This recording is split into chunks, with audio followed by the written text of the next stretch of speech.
जम्मू कश्मीर की शान उमरान मलिक आखिरकार टीम इंडिया में अपनी जगह क्यों नहीं बना पा रहे हैं।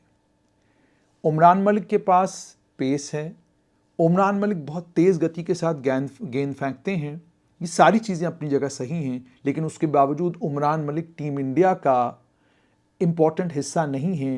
वो कंसिस्टेंसी के साथ टीम इंडिया के साथ नहीं खेल रहे हैं, या टीम इंडिया से में कभी वो अंदर हैं तो कभी वो बाहर हैं। क्या वजह है इसकी? और दूसरी तरफ मोहम्मद सिराज, 29 वर्षीय मोहम्मद सिराज ने एशिया कप के फाइनल में जो स्पेल किया वो कमाल का था।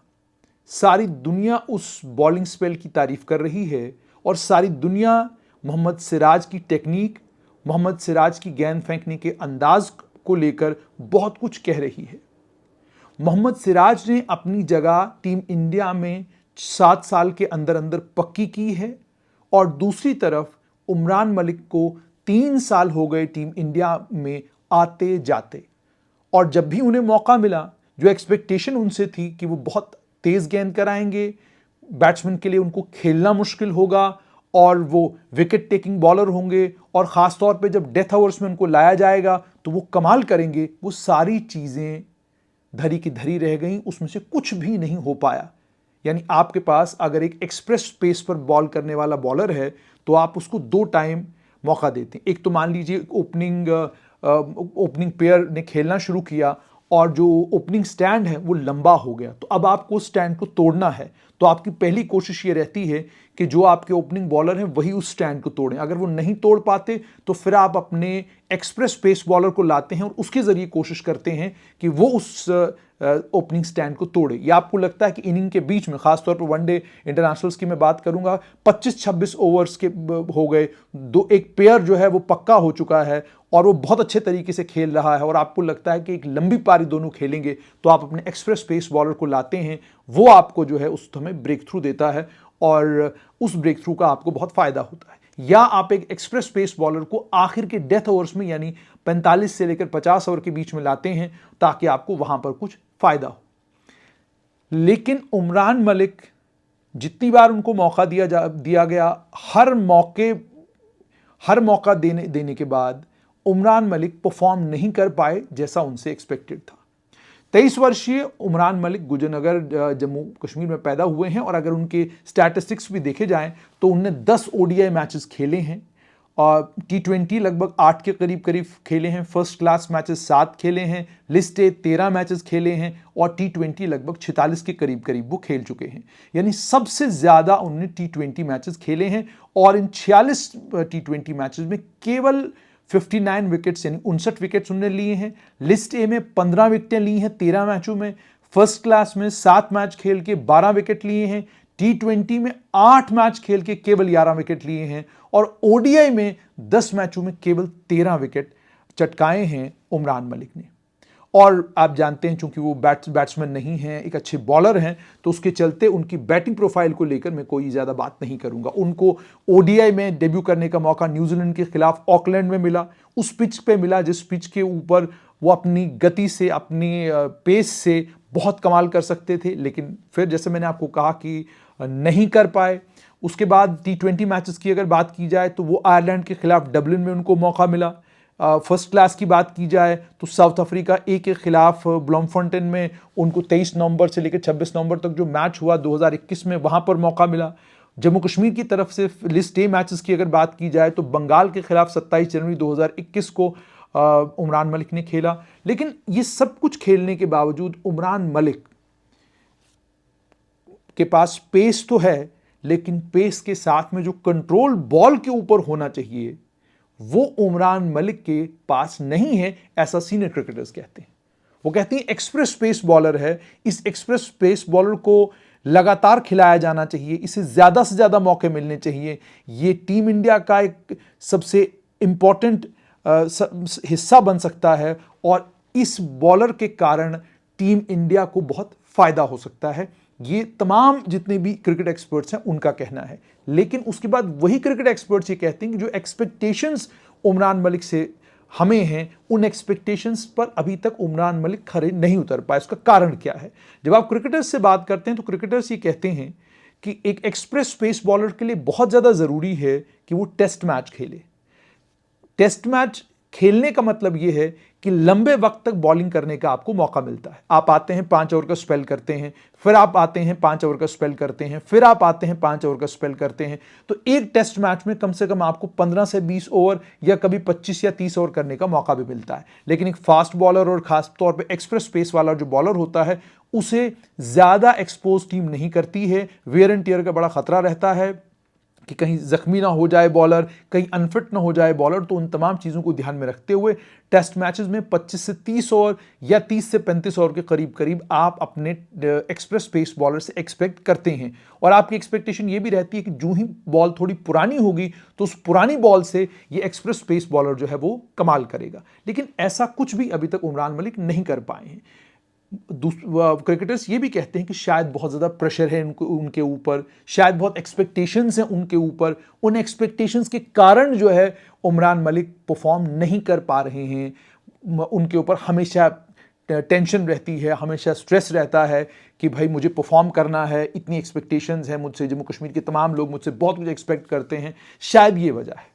लेकिन एक क्रिकेटर के तौर पर जब आप मैदान में उतरते हैं और बॉल आपके हाथ में होती है, उस वक्त एक क्रिकेटर के दिमाग में सिवाय 3 विकेट्स के और कुछ भी नहीं होता, सिवाय इस चीज की कि मेरी बॉलिंग परफॉर्मेंस बहुत अच्छी हो। इसके अलावा उसके जहन में कुछ नहीं होना चाहिए, ऐसा सीनियर क्रिकेटर्स कहते हैं।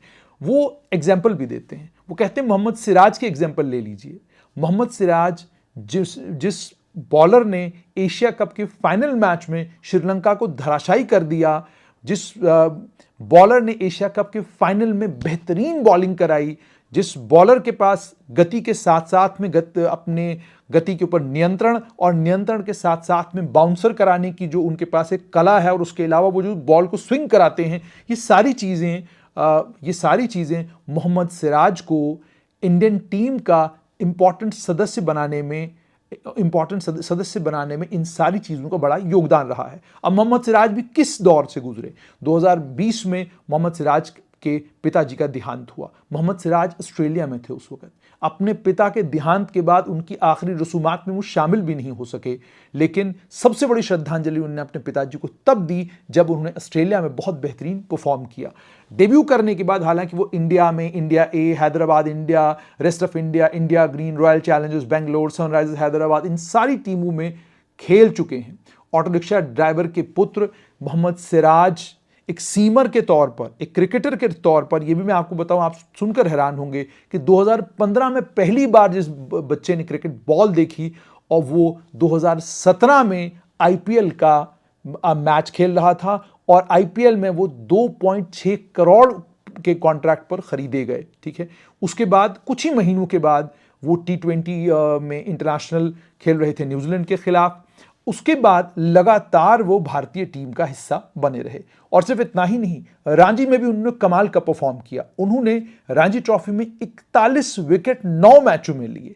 अब ये अपने आप में एक बॉलर की कैपेबिलिटी और एक बॉलर की काबिलियत बताता है।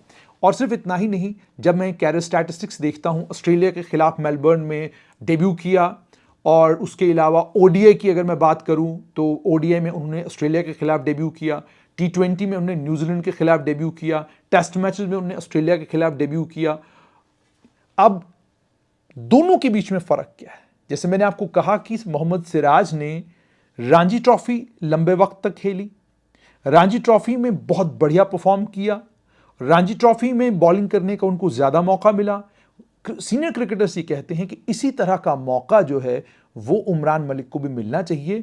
जम्मू कश्मीर क्रिकेट एसोसिएशन हो या बीसीसीआई हो, दोनों को ज्यादा से ज्यादा मौका उमरान मलिक को अब टेस्ट खेलने का, 3 दिन का मैच खेलने का, 4 दिन का मैच खेलने का ज्यादा मौका उमरान मलिक को देना चाहिए। और सिर्फ इतना ही नहीं, बल्कि कुछ क्रिकेटर्स तो ये भी कहते हैं कि उमरान मलिक की बॉलिंग में वो जो एक एक्स्ट्रा कोई चीज़ ऐड करने के लिए जितने भी टॉप के इंटरनेशनल बॉलर्स हैं या जिन बॉलर्स का नाम रहा है, उन बॉलर्स से भी उमरान मलिक को ट्रेन कराया जाना चाहिए।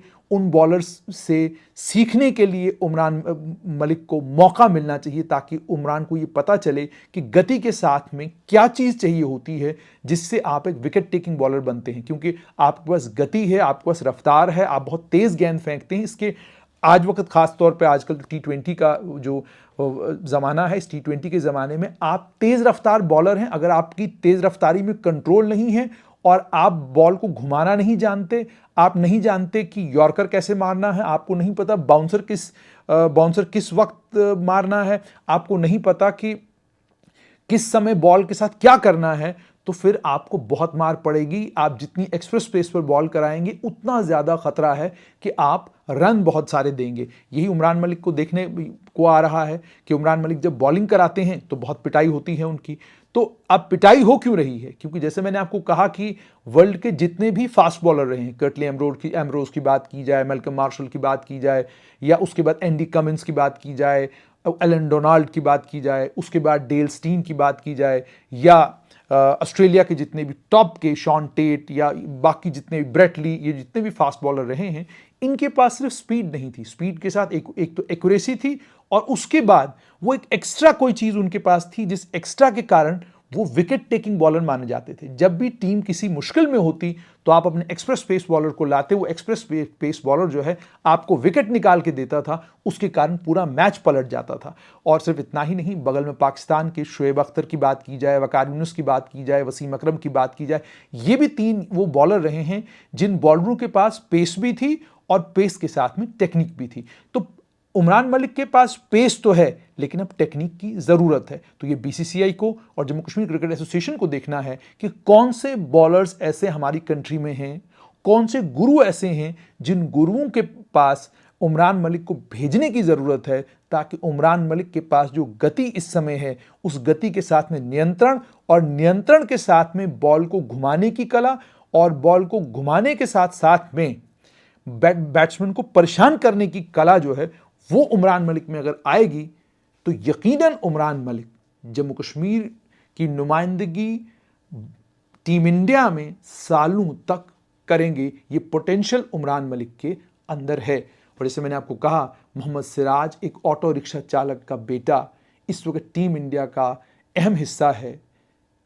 इसी तरीके पर, इसी तर्ज पर कल को उमरान मलिक एक सब्जी बेचने वाले का बेटा भी टीम इंडिया का हिस्सा हो सकता है। और मेरे और आपके लिए खुशी की सबसे बड़ी बात ये कि जम्मू कश्मीर की नुमाइंदगी टीम इंडिया में गुजरनगर में पैदा हुआ उमरान मलिक लंबे वक्त तक कर सकता है।